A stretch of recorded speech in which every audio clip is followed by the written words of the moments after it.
Hey there, Tundra Nation. Welcome back to the channel. Today on Tundra Tactical, we're going over arguably the most important skill in the entire firearms world. How to tell your wife you bought a gun. Mother of God. So stay tuned, thanks for watching, and let's start the show.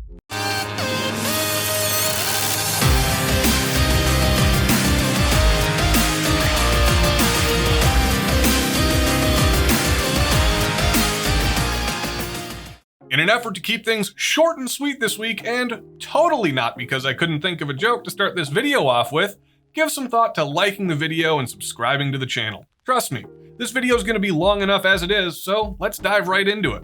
Correct. If you're anything like us, guns are an important way of your life. You get up, eat, work, and sleep, all the while thinking about guns.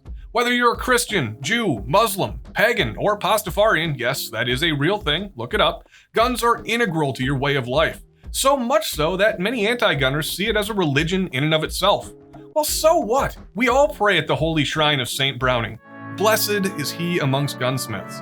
And while there are many schismatic debates between the Western and Eastern branches of our religion over who's more important, St. Stoner or St. Kalashnikov, at the end of the day, we're all just fellow worshippers. So when your wife asks you why you bought your newest gun, one of our favorite responses is that of the Mandalorian prophet, who did most famously say, Weapons are part of my religion. "Thanks, Mando. This indeed is the way." For specific quotes to give your wife, reference the Book of Armaments, especially chapter 2, verses 9 through 21.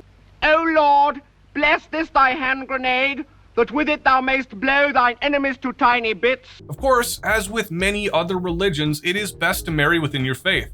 And before your marriage, hash out the most important details. What denomination are we going to be? How are we going to raise the kids? Are we a Glock or a SIG family? Will the kids be raised on ARs or AKs? Both seem to be the trend in this modern world, but beware, you will get funny looks from time to time from the fundamentalists. You should have these talks early and often in your relationship because, God forbid, you actually end up married to an atheist. You might suddenly find yourself and your children living in a mom's demand action household. Everybody panic! Oh my God! Do you remember playing Make-Believe Army as a kid? Wasn't it glorious? Running around shouting bang, bang as you fought imaginary battles for the stars and stripes?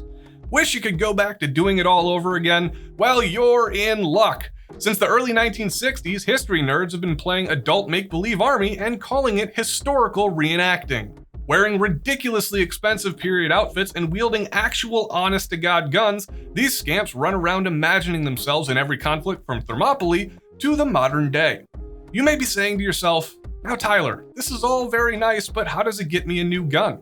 Well, if you were paying more attention to the video instead of trying to figure out an excuse to your boss as to why you always duck out of the office and go to the bathroom at noon on a Friday, you'd remember that part where we talked about these nerds using actual guns. Nerd! Historical reenacting allows you to bring home anything and everything and just excuse it as part of your hobby. M1 Garand? Hey, today we're part of the 2nd Infantry Battalion at the Battle of the Bulge. Do you need a new M16A1 clone or a Chinesium as frig AK-47? Yup! Better get ready to run through the jungles of Vietnam, baby. The best part about this excuse is that it also covers certain NFA items. Woohoo! That M60 you knew she'd never let you have? Well, you get to say, honey, I'm honoring Grandpa's memory by reenacting the Battle of Ladrang in the backyard with our neighbor Jerry and that kid with no friends from down the street. Try not to forget last time you tried this, the cops were called due to Jerry's commitment to the bit for shouting "Go home, GI" non-stop for hours. Welcome to the rice fields, mother. How could she possibly object to you honoring his memory this way? Just remember not to mention that he spent most of his tour of duty counting paperclips in Saigon after he got chlamydia and syphilis in the first 2 weeks that he was there, and then was celebrated for his clapping skills for the rest of the deployment. Man, talk about the good old days. I didn't even get a chance to get VD over in the desert. Although you could always tell when the bad guys had a little too good of a time in the old goat pen, am I right? That's disgusting. About the only guns that you can't get away with, assuming that she even takes the time to look them up, are the ones that nobody ever used in combat, and thus stink more than a diuretic donkey that just ate the leftover refried beans out of the garbage at a trashy Tijuana restaurant. That was oddly specific. An interesting example is a gun that I thought that I could pass off as an M95 Mannlicher for World War I day. That trashy Swiss K11. Well, it's official, Carnage. I hate you. You just attacked one of the things that I love the most. The K11 is a sacred treasure, and no amount of your autistic screeching will ever change that. I really gotta start proofreading these scripts. Reenacting will get your fat butt off the couch so that you aren't spending all of your weekend watching sports. And it'll actually get you to communicate with other men outside of work, thus improving your non-existent social skills. You might just even make some friends, and maybe, just maybe, you'll even learn something about actual history as well. Excellent! To be honest, this sounds like a total win-win for you and her. And who knows, maybe she's gonna finally forgive you for knocking her up after the big game, and then having to drop out of high school to go work in the mines to put food on the table for her and little Benchwarmer Jr. Alright, that's probably not ever gonna actually happen. There's nothing more important in your life than your spouse. They're your best friend, your better half, your soulmate. They're there for you when you're sick and when you're stressed out at work. They're also there for you when you're depressed because that jerk store Jerry from next door has a better riding lawnmower and surround sound system than you do. Jerk store is the line! Jerk store! So what better way to show your appreciation to them by buying yourself a gun and pretending it's for her? Seriously, who knows your wife better than you? Okay, we're joking around here. We know it's not actually you. Regardless, you should have some idea what your significant other likes, and if it's potpourri, then that tricked out Daniel Defense AR she just discovered inside the box probably isn't going to be doing it for her. And isn't it a shame that gun stores don't have return policies for non-defective firearms?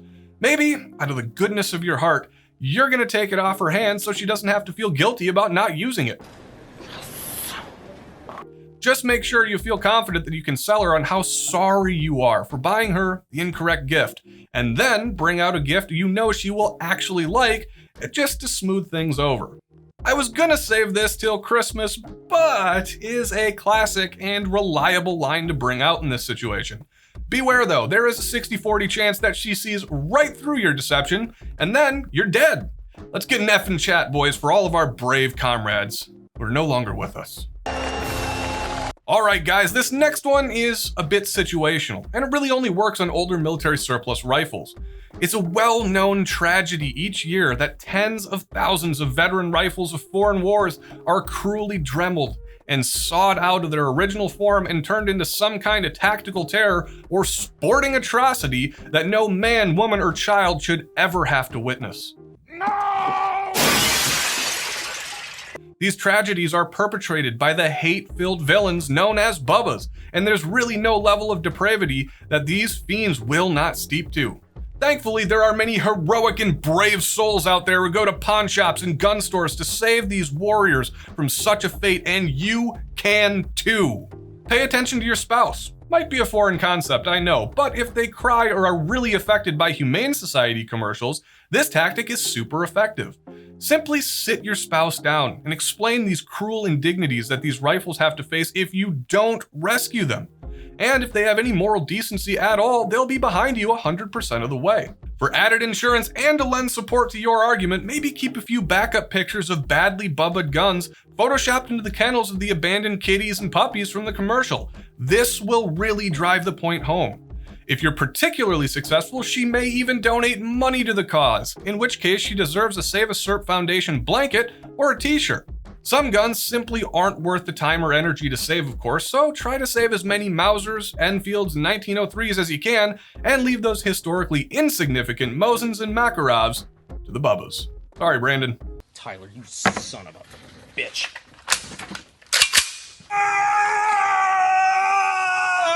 Face it, fellas, a lot of you guys have spouses that treat shopping trips like big game safaris, just with credit cards instead of bullets. You know, guys can accessorize too.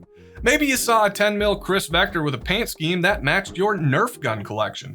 Or maybe you're just a huge Star Wars fan and that Sterling or Mauser C96 you saw in consignment would complete your Stormtrooper or Han Solo outfit.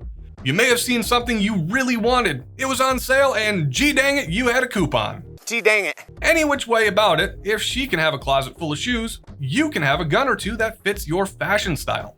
If this actually works, make sure to let us know in the comments below. Even better, when this fails, tell us that story down there as well. This is perhaps the simplest and oldest trick in the book.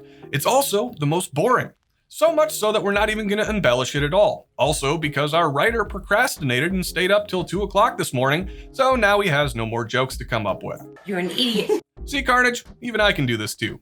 This one is dead simple. So simple, even an idiot can't screw this up. But since you will, here we go. Simply buy the gun that you want, hide it in the attic or wherever your better 3/4 won't look, and wait for however long you figure it takes them to forget what you have and don't have, and then just trot it out as if it was there all along. Wow. There's nothing else that we can really say on this one, other than the fact that we know most of you are impatient and we can't wait to hear how you managed to botch the most simple option on this list. The "I won it at a raffle" justification is one of the best excuses we've seen, and it actually seems like it could be foolproof, or at least as foolproof of a plan that we could think of in the 30 seconds we took to examine the idea. Whenever there's a gun show or shooting event within driving distance, go there, and then when the time comes to go home, you can simply take a casual detour to the local gun store and pay in cash. Nothing screams that I didn't win the prize like having the gun show up on your credit card bill. The most important step in this process is to come home with a random raffle ticket and a new gun in hand and shout, "Holy crap, honey, look at what I won at the raffle." Since your spouse, in all probability, didn't go with you, you are off scot-free.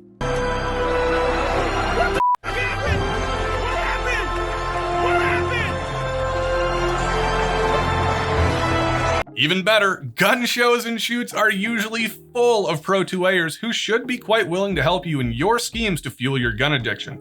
Just watch out for the fuds who like to slither about these events like an even more aggressive Jehovah's Witness. Just shout, "2 world wars!" and then run and hide and watch in satisfaction as the confused geriatrics attempt to search for their next victim over the next few hours. I'm confused. Bonus points if you can pull this off more than once. For extra suspicious wives, or for those whose OCD won't let them off the hook that easily, just print up some rules on flyers and actually make it look like your scheme is more believable. Most of you won't remember this, but a ton of libraries still have printers in them so you won't get caught at the house. More bonus points if you actually did win a gun at the raffle, and then went on for the 2-point conversion and still followed our advice on this one anyways.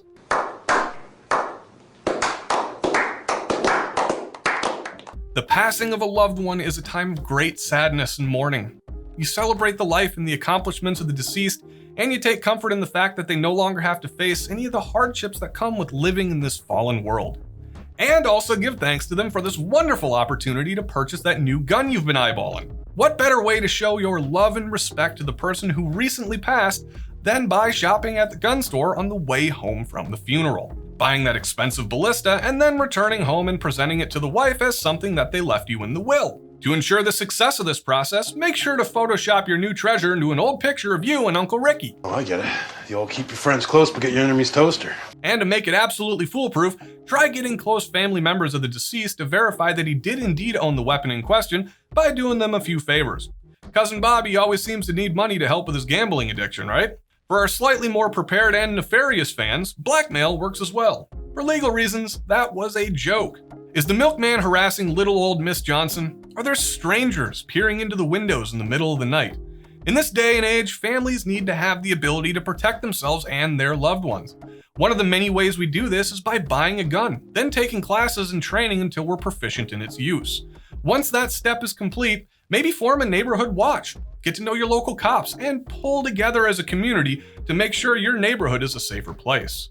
Once all these steps are complete, and when your wife has complimented your sensible decision-making skills, only then do you tell her that the milkman really was old Miss Johnson's son checking up on her to see how she's doing.